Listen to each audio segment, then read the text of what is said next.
Hello everyone. आज हम money laundering topic discuss करेंगे। मनी लॉन्ड्रिंग टॉपिक की अगर हम बात करें तो सिंपली जैसे कि आपने सुना होगा कि हमने अपने कपड़े लॉन्ड्री में भेज दिए। तो लॉन्ड्री में हम किन कपड़ों को भेजते हैं जो कि गंदे होते हैं। गंदे कपड़े लॉन्ड्री में हम साफ़ करने के लिए भेजते हैं और लॉन्ड्री मशीन में वो कपड़े जो है हमें साफ़ करके मिल जाते हैं। सेम केस में यहाँ पे सफाई होती है, लेकिन किसकी? पैसे की।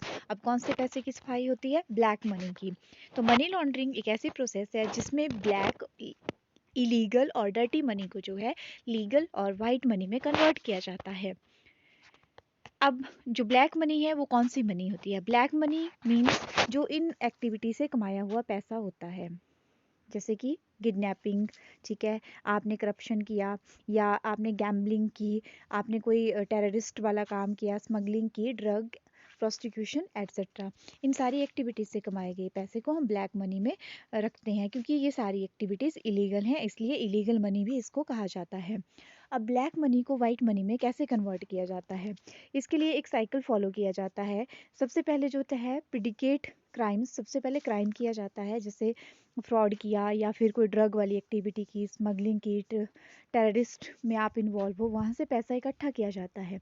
इकट्ठा किया गया पैसा अब देखिए प्लेसमेंट में गया। प्लेसमेंट में मीन्स यहाँ पे हम क्या करते हैं, जो हमने पैसा इकट्ठा किया है उसको हम प्लेस करते हैं छोटे छोटे अकाउंट्स में, ताकि हमारे ऊपर जो है किसी को शक ना हो।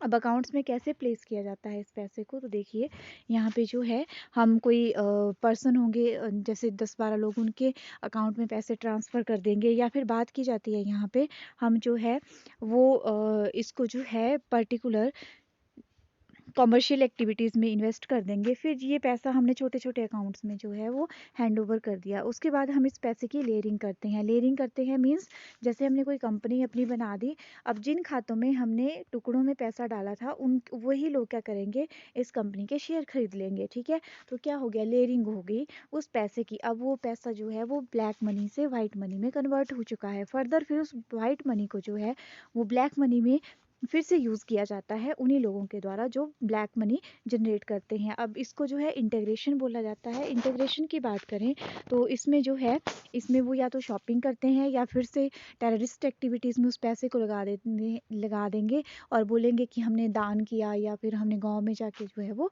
यहाँ पे कोई सोशल एक्टिविटी करा दी।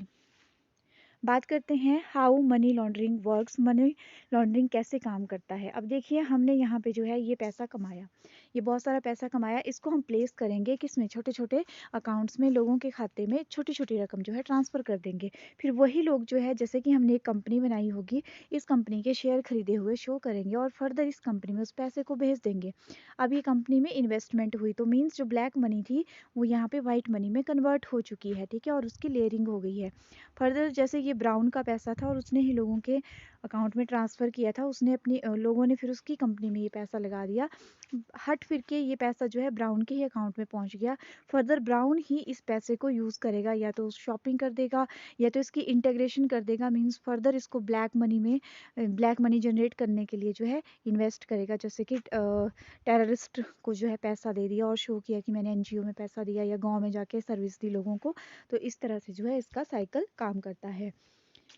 मोस्टली जो है, जो ब्लैक मनी जब वाइट मनी में कन्वर्ट की जाती है तो ये जो है स्टॉक मार्केट में, एग्रीकल्चर प्रोडक्ट में, प्रॉपर्टी मार्केट में पैसा लगाया जाता है, और या तो लोन शो कर दिया जाता है, या कोई झूठा जो है एक्सपोर्ट शो कर दिया जाता है, और इन वेरियस वे से जो है ब्लैक मनी को वाइट मनी में शो किया जाता है। बात करते हैं टेक्निक्स की कि ब्लैक मनी को वाइट मनी में कन्वर्ट करने के लिए कौन सी टेक्निक्स यूज़ होती हैं। तो इसमें एक डिपॉजिट टेक्निक है, जिसमें हम छोटे छोटे अकाउंट में छोटा छोटा अमाउंट जो है वो अकाउंट्स में, डिफरेंट अकाउंट्स में ट्रांसफ़र करते हैं, या फिर जो है वो डिफरेंट अकाउंट के द्वारा पे किया जाता है, या हम इसको जो है एज लोन शो करते हैं। फॉरेक्स मनी में भी इसको चेंज कर देते हैं। इसी तरह से ये वेरियस वेज हैं, जैसे हम एनजीओ में दिखा देंगे कि हमने एनजीओ में पैसा ट्रांसफ़र कर दिया। तो इस तरह से इन वेरियस वे को फॉलो करके हम जो है ब्लैक मनी को वाइट मनी में कन्वर्ट करते हैं। बात करते हैं मनी लॉन्ड्रिंग रिस्क की। मनी लॉन्ड्रिंग में जो रिस्क रहता है बेसिकली उसको जो है 4 भागों में बांटा गया है। सबसे पहला जो रिस्क है वो है रेपुटेशनल रिस्क। इसमें रेपो के जो है वो ख़राब होने का डर रहता है। जैसे कोई पर्टिकुलर बैंक है, वो उसमें जो है वो अलग-अलग पार्टीज़ के अकाउंट में छोटी-छोटी अमाउंट में पैसा आ रहा है, लेकिन पैसा भेजने वाला एक ही व्यक्ति है, तो उसकी रेपुटेशन पे जो है क्वेश्चन मार्क लग जाता है। लीगल रिस्क, ठीक है, आप इलीगल जो है वो मार्ग फॉलो नहीं कर रहे हो, इलीगल काम कर रहे हो, क्योंकि आप चेक ही नहीं कर रहे हो कि एक पर्सन जो है वो थोड़ी-थोड़ी रकम जो है इतने ज़्यादा अकाउंट्स में क्यों ट्रांसफ़र कर रहा है। वो यहाँ पे जानना ज़रूरी हो जाता है कि क्या वो लोग उसके एम्प्लॉयी हैं या फिर कोई और वजह है। ऑपरेशनल रिस्क, इससे जो है हमारा बैंक जो है वो फ़ेल हो सकता है, बिकॉज़ उसको ऑपरेट करने में हमें दिक्कत आएगी। बार-बार ऑडिट बैठेगा, ऐसा क्यों हो रहा है? तो ये रिस्क भी यहाँ पे होता है। कंसंट्रेशन रिस्क, मतलब हमारा बैंक जो है किसी एक ही पर्सन की बैंकिंग एक्टिविटीज़ के ऊपर कॉन्संट्रेट हो गया है। जैसे कि ब्राउन ने डिफरेंट पार्टीज़ के खाते में पैसे डाले। अब ऐसा क्या है कि बैंक का वो ब्राउन ही मेन कस्टमर बन गया है, जो उसके क्लाइंट्स के अकाउंट में पैसा डाल रहा है। तो यहाँ पे जो है एक ही पर्सन के ऊपर डिपेंड होने से जो है वो कंसंट्रेशन रिस्क जो है इंक्रीज हो जाता है। बात करते हैं पनिशमेंट की। तो मनी लॉन्ड्रिंग जो है एक इलीगल काम है। इसमें पनिशमेंट रहती है 7 साल की, और जो है अगर नार्कोटिक्स और ड्रग्स के इसमें आप इन्वॉल्व हो तो ये 10 साल की हो सकती है। 5 लाख रुपए का फ़ाइन होता है, और सेंट्रल गवर्नमेंट जो है पनिशमेंट को कम या बढ़ाने में अपना डिसीज़न ले सकती है। Thank you.